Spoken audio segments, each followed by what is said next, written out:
afternoon po, Father. And Afternoon. so, the purpose of this interview is for the promotional video and company profile of BIRC. So, first question lang po, Father. Just introduce yourself, your position here, and how long have you been working? What's your parang roles and distinction? Okay. My name is Father Randy Odchige. I'm the Vice President for Academic Affairs and Research in this university. I've been here for, I think, 13 years already. And the job that I do is that I oversee all the academic implementations of the university. So, from basic education up to the graduate level, I oversee the academics, curriculum, instruction, review of syllabi and revisions. That's the first job that I have. The second is I also oversee the research component of the university since, if I'm not mistaken, mga 2012. So, as VP for research also, I oversee the research agenda of the university. I make sure that our research department is up to date and is relevant to the local concerns in the region and also in the country. So basically, that's about it. No. Okay. Talking about BIRC, Father. As far as we know, this is the first biodiversity center in the whole Caraga.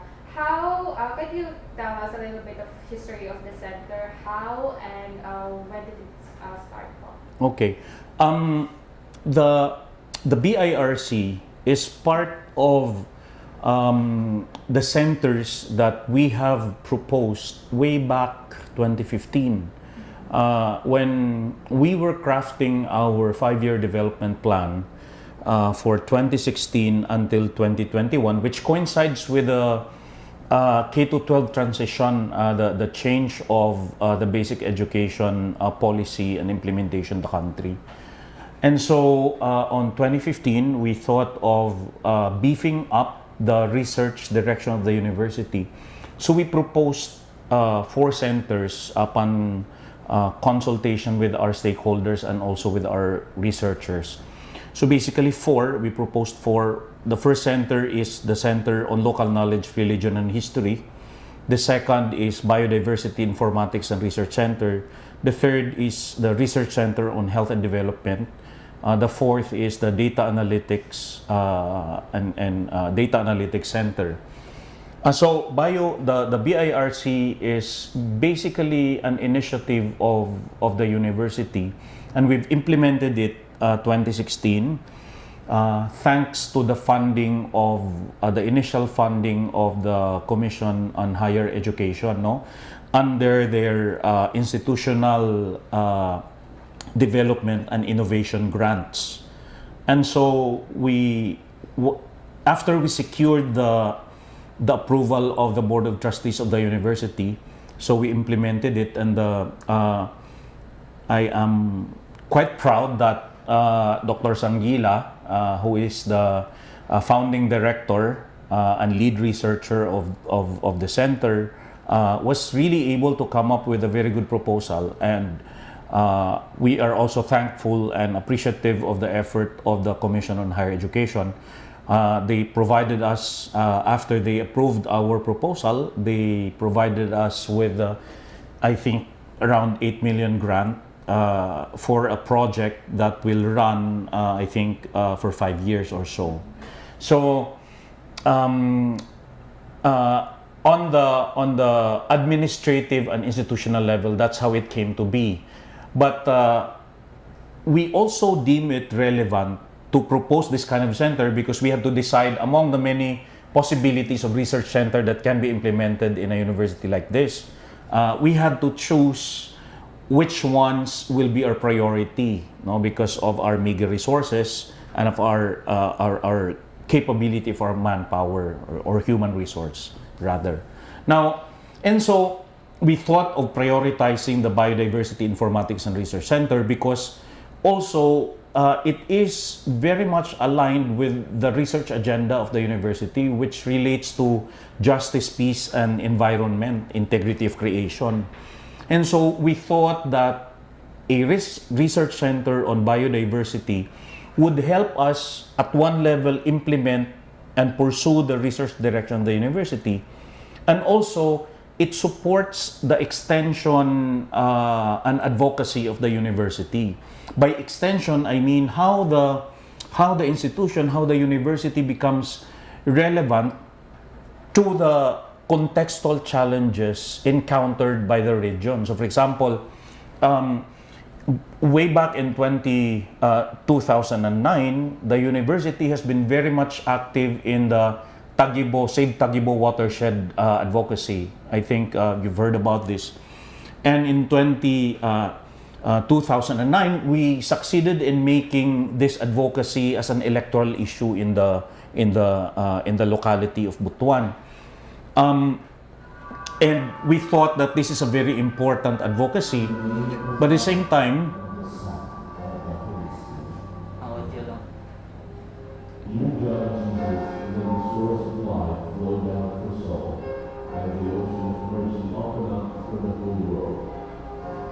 O fountain of life, immeasurable divine mercy, cover the whole world and empty yourself out upon us. Holy one and waters flowed out from the heart of Jesus as a fountain of mercy for us who trust in you. Holy God, holy mighty Lord, holy immortal Lord, have mercy on us and the whole world. Holy God, holy mighty One, holy immortal One, have mercy on us and the whole world. Holy God, holy mighty One, holy immortal One, have mercy on us and the whole world. Amen. Jesus, King of mercy, who trust in you. In the name of the Father, and of the Son, and of the Holy Spirit.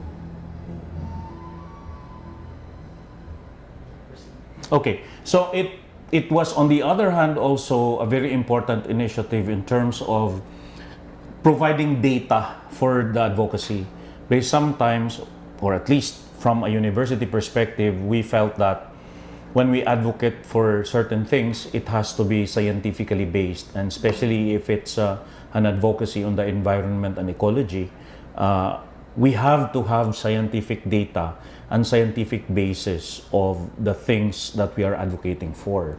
And in the case of the Save Tagibo watershed advocacy, this was already indicative of the direction of the university's advocacy in terms of ecology and environment. And biodiversity is, of course, a very important component in looking at the issues of the environment and sustainability. And so finally, we were able to implement it June of 2016, so first semester of the first year in the implementation of our 5-year development plan. So basically, that's how it came to be from a university research agenda and planning perspective. Aside from putting up a biodiversity research center na align sa inyong mga advocacies, Father, are there any other reason pa, like a deciding factor, why did you choose a biodiversity research center na set up here in Caraga, specifically here in Butuan? Are there any other deciding factor that this could be a success? Basically, one, because we had a long-standing partnership with CHED and DOST.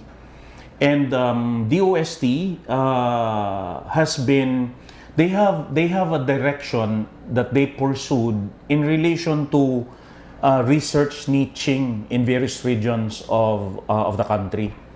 And Caraga, from the perspective of the national decision makers of the UST, they felt that Caraga should have a focus on environment and biodiversity. And so it was, you might say, a happy coincidence that from our perspective, we felt that the questions on biodiversity and environment were of such urgency to us as an institution. And then happily, it coincided with the decision of the UST to make Caraga as a niche research area on biodiversity. And so it was somehow the factors converged for this to happen. However, there are many other factors that we think from hindsight were very much contributory to the implementation. So let's say, for example, when we planned for the 5-year development planning 2016 to 2021, no, it was also, we had also in mind how do we respond as a Catholic university, because Urios is a Catholic university, and we are part of the thrust of the Catholic world, so to say. And in 2015, Pope Francis, who's the newly elected Pope that time, the first among his many agenda was the advocacy on the environment. And so in 2015, I think, if I'm not mistaken, May of 2015, he released an encyclical called Laudato Si, or Let Him Be Praised, or something like that in English. But Laudato Si is an encyclical where Pope Francis invited and challenged all the Catholic stakeholders, university scientists, sociologists, economists, decision makers in the world, throughout the world, to respond to the climate emergency and climate change question and issue. And to us as a Catholic university, this is a very important, the BIRC is a small response to the worldwide call of the Pope for us to be able to contribute in this worldwide, hopefully mass movement of creating a culture of consciousness and awareness for the preservation of the environment. Of course, the local context in Caraga, we know already that when Secretary Lopez was the Secretary of the Department of Environment and Natural Resources, closed down 21 mining permits, and 15 of those, 14 or 15 of those are found in Caraga. So from the worldwide context of the call of Francis for all the stakeholders to respond to the call for the preservation of the integrity of creation, there is also that local context in Caraga where we are saddled with many issues on injudicious, I might say, anthropogenic factors disturbing and tampering with creation, mining and logging, and we know of the effects of those. So from the worldwide perspective of Francis, there's also that local question of the urgency of addressing the question of environmental question, and biodiversity is one of the most essential indicators of the health of the ecosystem. And so, for example, Tagibo watershed, this connects with our concern because Tagibo is part of the Mount Hilong-Hilong range, which has recently been declared as one of the key biodiversity areas in the country. And so we felt that a biodiversity research center is very important because it empirically quantifies the occurrences of species in Mount Hilong-Hilong, so that we'll be able to really determine the health of this key biodiversity area. In the case of our biodiversity, since the expertise of our lead researcher is on herpetology, reptiles and amphibians, so basically that's what we've started. These are the things that we've started in trying to examine, and documenting, the biodiversity health in Mount Hilong-Hilong. Of course, there are those, aside from the local context, there's also that university, the need in the university for developing our research capability of our students, or of our biology students, of our biology faculty, of our graduate students on biology and sciences. And so There are a lot of, you might say, macro factors, but also factors within the university.